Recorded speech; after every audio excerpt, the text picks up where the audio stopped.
सम्राट हूं ने कहा, मेरा दिमाग विचारों से भरा हुआ है। मन की कुछ शांति पैदा करने की कोशिश कर रहा हूं, लेकिन मैं असफल हो जा रहा हूं और इन विचारों और उनके शोर के कारण मैं वह नहीं सुन सकता जिसे आप आंतरिक आवाज कह रहे हैं। मैं इसके बारे में कुछ नहीं जानता, बोधिधर्मा ने कहा।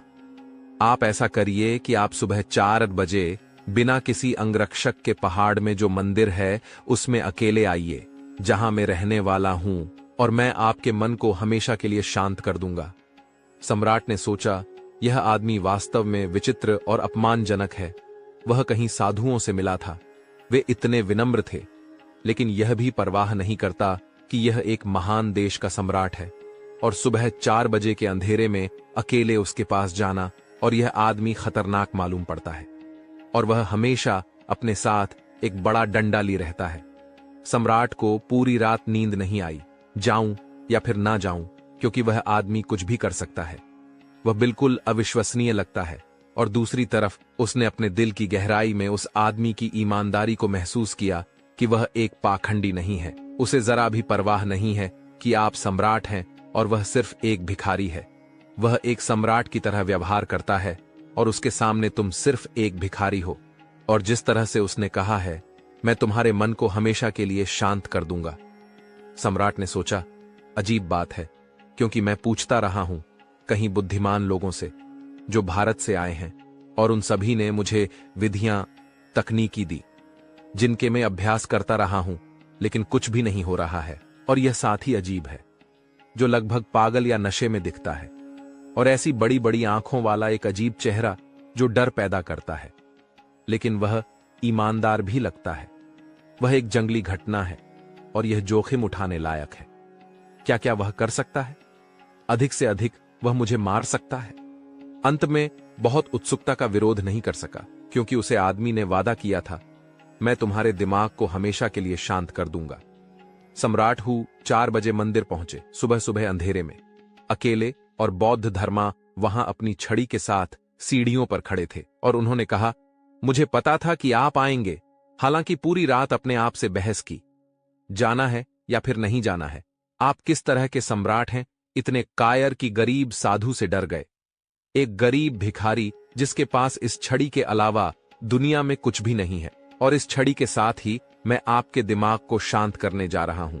सम्राट ने सोचा, हे भगवान, किसी ने कभी सुना है कि लाठी से तुम किसी के दिमाग को शांत कर सकते हो? वापस जाने के लिए बहुत देर हो चुकी है। बोधिधर्मा सम्राट को देखते हुए पूछते हैं, अब आप आ गए हैं, क्या आप अपना मन साथ में लाए हैं या नहीं? सम्राट ने कहा, आप क्या बात कर रहे हैं? अगर मैं यहां हूं तो मेरा मन भी यही होगा ना। ये कोई पीछे छोड़ते क्या भूलने की चीज थोड़ी ही है। मैं जहां हूंगा वहां मेरा मन होगा, क्योंकि यह मेरे अंदर ही है। बहुत ही धर्मान ने कहा, चलिए कि अच्छी बात है कि आपको इस बात का एहसास है कि आपका मन आपके अंदर है। और बोधिधर्मा ने कहा, बैठ जाइए। मंदिर के आंगन में यहां कोई नहीं है। आंखें बंद करिए, और मैं आपके सामने लाठी लेकर बैठा हूं। आपको बस ये करना है, आपको अपने मन को पकड़ना है। आंखें बंद कीजिए और अपने मन को खोजने के लिए अंदर चाहिए या कहां है। जिस क्षण आप इसे पकड़ लेते हैं, बस मुझे बताइए, यह रहा, और बाकी काम मेरा लाठी कर देगा। सत्य या शांति या मौन के किसी साधक के लिए यह सबसे अजीब अनुभव था, लेकिन अब कोई दूसरा रास्ता नहीं था। सम्राट हूं वहां आंखें बंद किए बैठे थे, यह अच्छी तरह से जानते हुए कि बोधिधर्मा उनके द्वारा कही गई हर बात का अर्थ लगता है। उसने चारों तरफ देखा, कोई मन नहीं था। उस लाठी ने अपना काम किया। पहली बार वह ऐसी स्थिति में थे।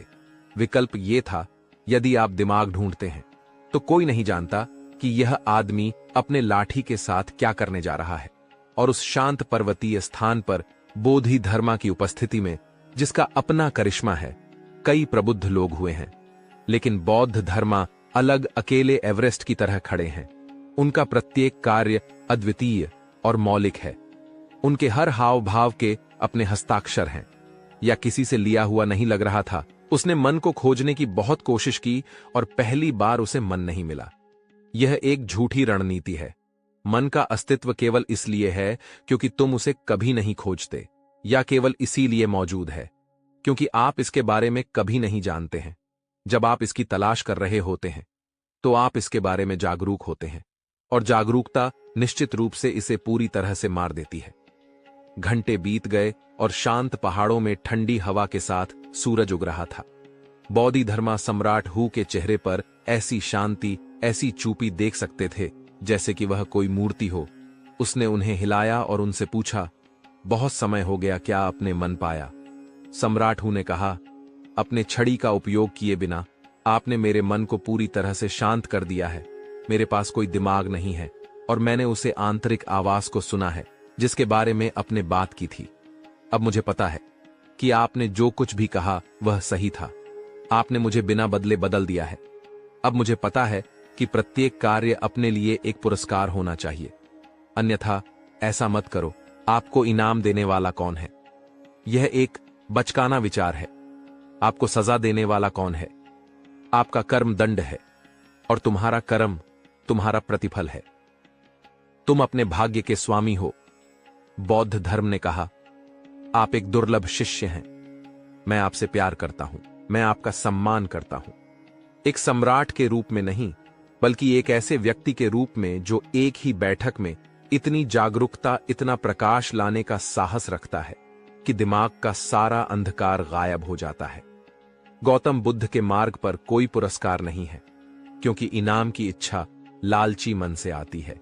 गौतम बुद्ध की पूरी शिक्षा दीक्षाहीनता है, और यदि आप ये सभी पुण्य कार्य कर रहे हैं, मंदिर और मठ बना रहे हैं और खिला रहे हैं हजारों भिक्षुओं को मन में एक इच्छा के साथ, आप नरक की ओर अपना रास्ता तैयार कर रहे हैं। यदि आप इन चीजों को खुशी से कर रहे हैं, पूरे समाज के साथ अपना आनंद साझा करने के लिए और किसी भी पुरस्कार के लिए कहीं भी कोई इच्छा नहीं है, वही कार्य स्वयं के लिए एक पुरस्कार है। अन्यथा